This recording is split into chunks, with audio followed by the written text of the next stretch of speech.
Selamat malam Bapak Ibu, Saudara-saudari dan anak-anak yang dikasihi oleh Tuhan Yesus Kristus. Di malam hari ini kita akan bersama-sama merenungkan firman Tuhan melalui program Night Call GPIB. Saya Pendeta Rocky Samuel Karinda dari GPIB Galilea Cilacap bersama-sama dengan Bapak Ibu membaca dan merenungkan firman Tuhan. Mari kita siapkan bacaan kita untuk membaca firman Tuhan sebagaimana terambil dari kitab Keluaran pasalnya yang kedua ayat 7 sampai dengan ayatnya yang ke-10. Sebelum kita membaca untuk renungan di minggu kelima sesudah Advent ini, saya membacanya nanti dari kitab Terjemahan Baru 2, Bapak Ibu bisa menyesuaikan. Dan sebelumnya mari kita bersatu di dalam doa. Bapa, terima kasih untuk hari dan waktu yang baik. Kami akan baca firman-Mu, tuntun kami dengan Roh Kudus-Mu, agar kami dapat pemahaman yang terbaik seturut dengan kehendak Tuhan, dan memberikan kepada kami berbagai pilihan yang sesuai dengan kehendak-Mu dalam kami bersikap dan berperilaku. Berfirmanlah ya Bapa, di dalam nama Tuhan Yesus Kristus kami berdoa. Amin. Anak-anak, saudara-saudari, Bapak Ibu dikasihi Tuhan, bacaan kita terambil dari kitab Keluaran pasal 2 ayat 7 sampai 10. Kita baca bersama-sama.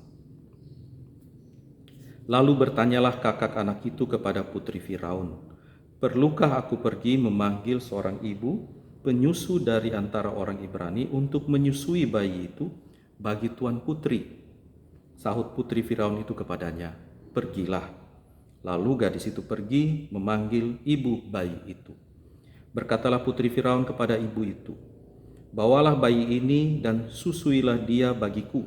Aku akan memberi upah kepadamu." Kemudian perempuan itu mengambil bayi itu dan menyusuinya.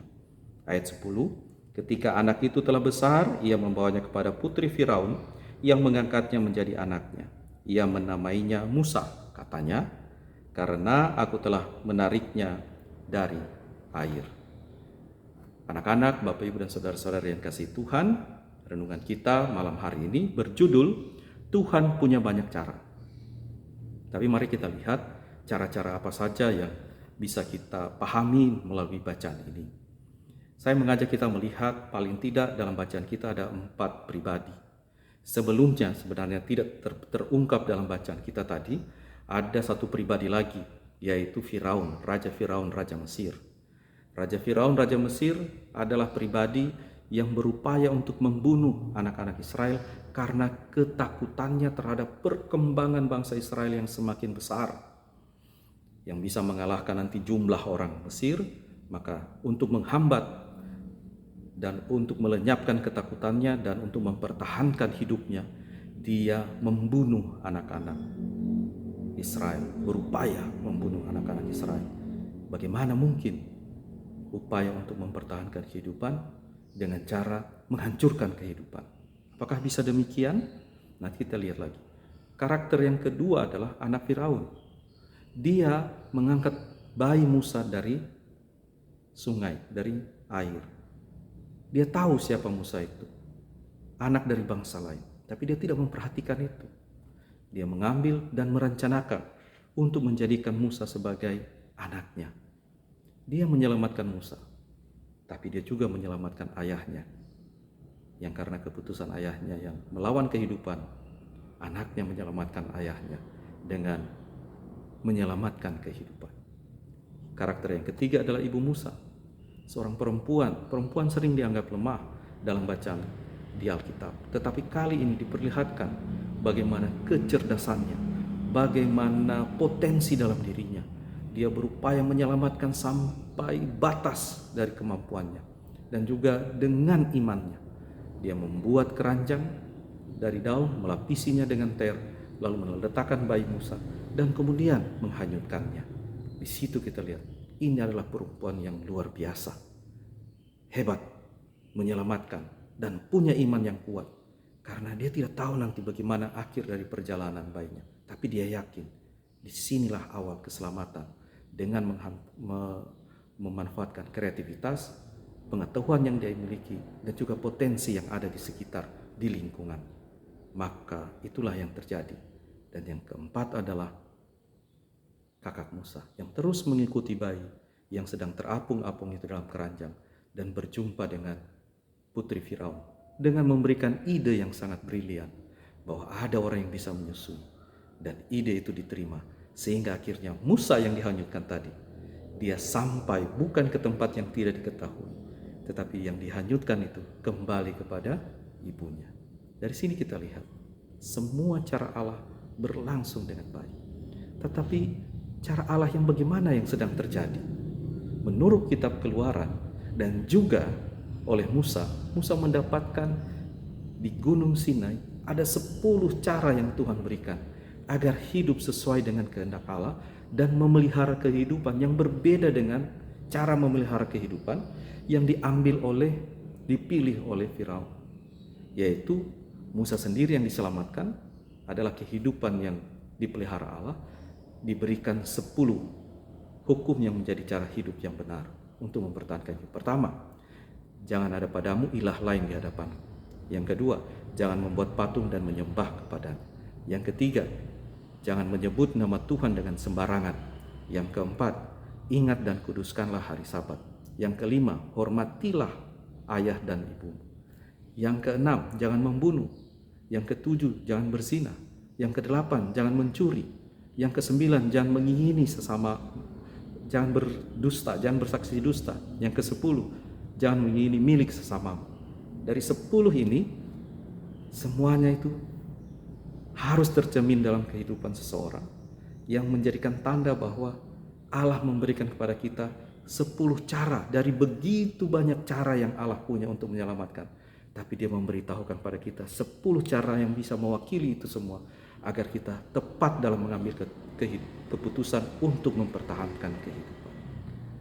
Dan 10 cara itu diterjemahkan lagi oleh Tuhan Yesus Kristus dengan lebih sederhana melalui Matius pasalnya yang ke-22 ayat 37 sampai 40. Pertama adalah dari pasal 1 ayat hukum pertama, kedua, ketiga, keempat adalah hukum untuk mengasihi Allah.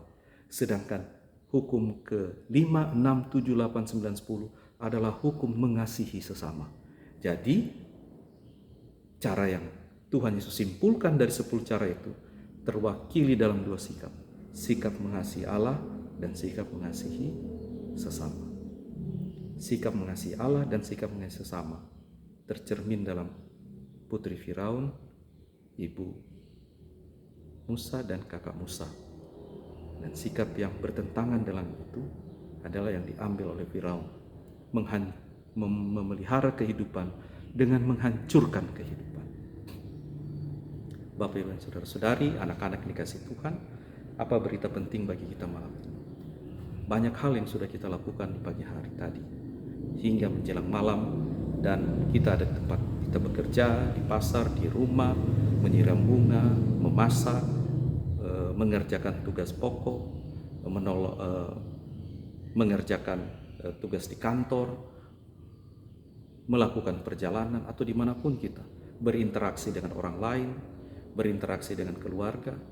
Tetapi apakah semua itu mencerminkan 10 cara yang disampaikan oleh Allah dalam 10 hukum, atau tercermin hukum mengasihi Allah dan mengasihi sesama seperti dikatakan oleh Tuhan Yesus Kristus?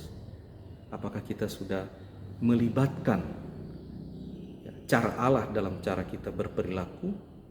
Mungkin malam ini sedikit waktu bisa kita ambil untuk merenungkan dan kita mengoreksi mana yang belum, yang mungkin kita pikir itu untuk memelihara kehidupan, tapi ternyata seperti Firaun, dia mensalahgunakan kekuasaannya untuk menjaga kehidupan dengan menghancurkan kehidupan yang lain. Ternyata itu bukan cara yang benar.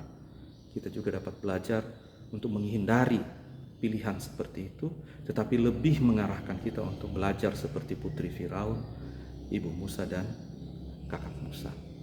Kiranya pembelajaran ini menjadi penting dan jangan kita pernah lupa, setidaknya Tuhan Yesus telah menyederhanakan cara untuk hidup yang benar yang Tuhan ajarkan dalam kesederhanaan, mengasihi Allah dan mengasihi sesama.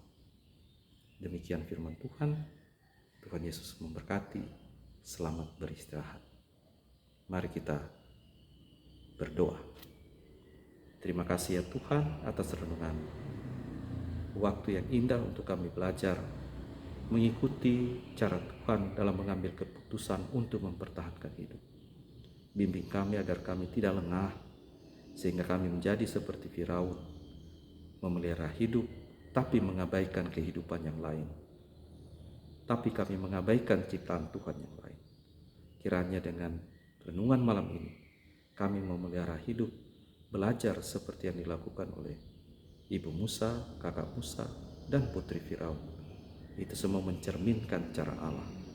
Terima kasih ya Bapa di surga, Allah Bapa Tritunggal.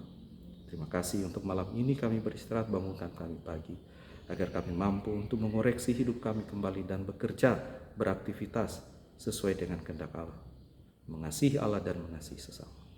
Bantu kami juga jika kami lemah dan sedang sakit, pulihkan agar kami sehat. Bantu kami juga ya Bapa jika kami dalam sukacita kami tidak berlebihan dan melupakan sesama.